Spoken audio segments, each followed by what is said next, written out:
This is the mahogany drift pipe. It's 28 and it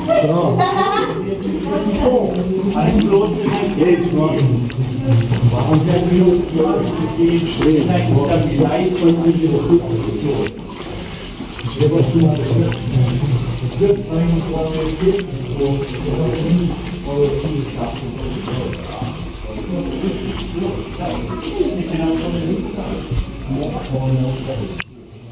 All of my family do is get quickly in, don't fall off, but it's more the most for you, the most for goes back into the hill. So the miners, we're in the road here, and they've called it this one drifted in for my take a step down so everyone can see here. If humans want to go at the front, and then you're not going to block anyone's view because you're a little. It is. Adults can go at the back, and usually them adults use. I'm going to sit down because my knees are killing. You should be able to stand up here. Of course, emphasis on should, as you get tall people. And if you're tall, you cannot stand up. There was actually a miner back in the day who worked around here, Johnny Lambert. He was 6'7". He was so knackered after his shift that the rest of the miners had to carry him home. Also, he says, give him go getting any ideas, man. I'm not carrying anyone. We're now at the coal face. The black stuff at the back is the reason everyone came down here for. That's the coal. In 1913, 5% of this coal was got out using machines like this. 95% was by a man in a pick. The Siscoe coal cutter, originally from Sheffield and operated by compressed air.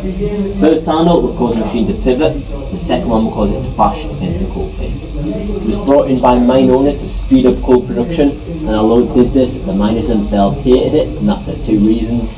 First reason being is the noise it gave off, as a machine was 10 times louder than a pneumatic drill.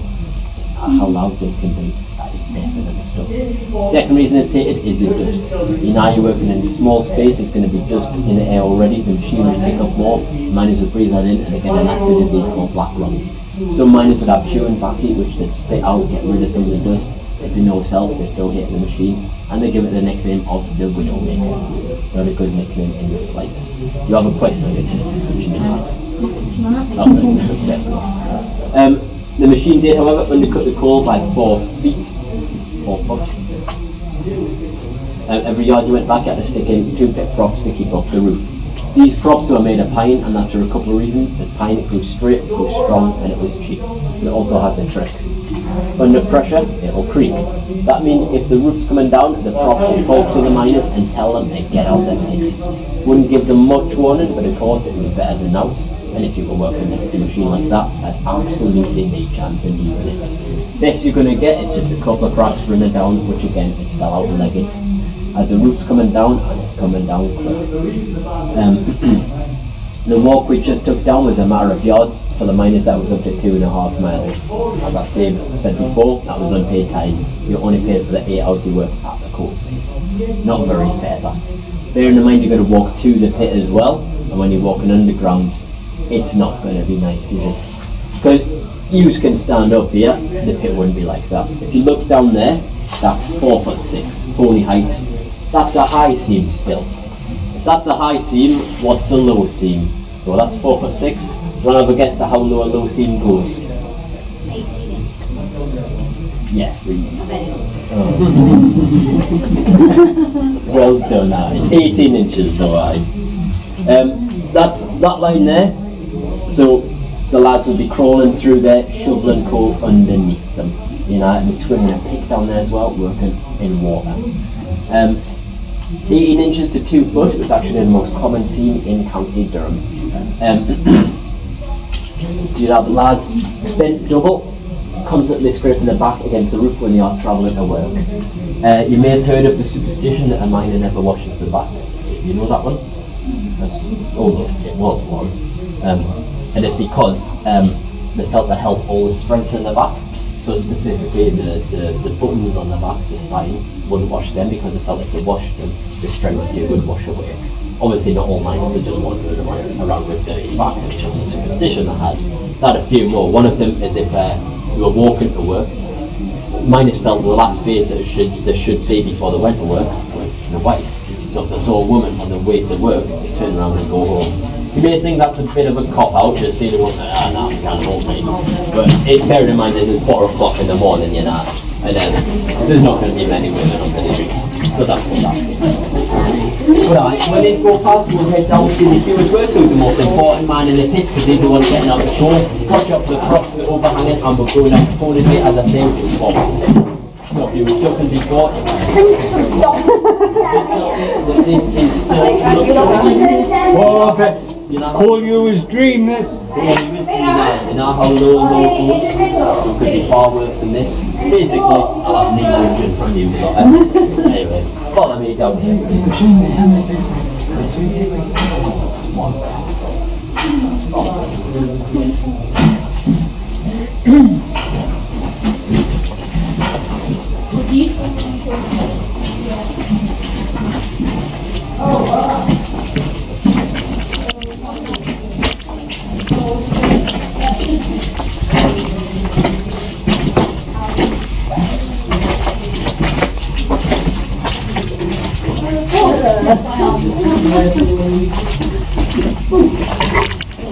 up.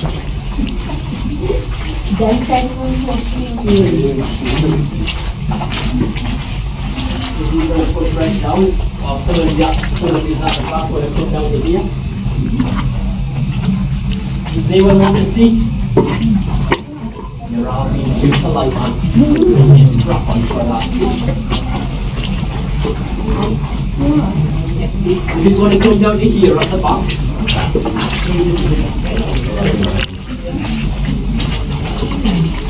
Anyone want the seat here? Oh well. Can everyone see at the back? Can you see at the back there? Yes. We're now where the miners would really want to be, away from the horrible machines where they could work with tools, the pick, the shovel and the drill. These tools weren't given to the miners, they had to supply them themselves and they would buy them from the co-op. What they do, put the shoulder up against a bracket, undercut the coal and drill it into the coal face. That would weaken it and they could knock it down from there. But it wasn't the only method they could use, they could also use gunpowder. Quite simple, listen, put a charge in, light the fuse and leg it round the corner. Last instruction of course is very important. Not much said for health and safety, apart from the first thing you do when you come back, which is check your props. They're the only things holding up the roof and you want to make sure they're still doing the job. So if any of you do hear any creaking, tell me and I'll make my way at the front. to show you out, of course. You know, people get lost down here all the time, they'll happily guide us out. I've seen a few of you kind of like shyly touch the roof to see if it's up. That is probably bad. I wouldn't come down here if if you look just behind there, at that tub, a good miner would fill 14 tubs of them per day. You made half a tonnage and you would be paid 6 pence each for them, which works out to about £1.80 a week. Doesn't sound like a lot of money, but in 1913 was a good wage. Consider the living wage as £1 a week, and miners were given a house to live in and a ton of coal every month they could use, which is like free central heating, but they were working in conditions like this. 8 hours every day just by the light of the lamp. You might think you can see a couple of shadows after a while, but you'll notice you cannot see the coal face, and you are working with dangerous tools like the pick. A miner was seriously injured or killed every 5 minutes in the UK, and it was the second most dangerous job in the country behind only being in the army. Wait, I'm happy to say you've all passed the interview. Anyone want a job down here? There you are, I knew it. 3:30 tomorrow morning. Bring your own tools and bait and I'll see you for an 8-hour shift. Everyone, it's my new Mara there. Next one. See how it works tomorrow. As for the rest of yous, when you make your way out, watch your heads and thank you for your time. Thank you. Clap.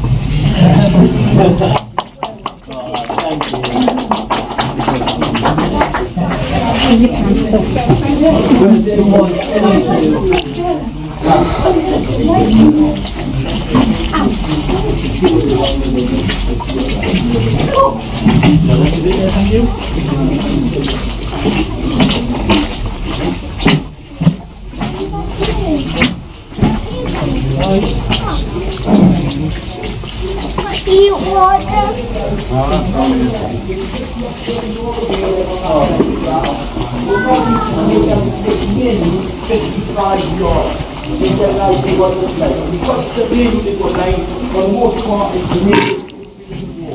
Only one or two bits.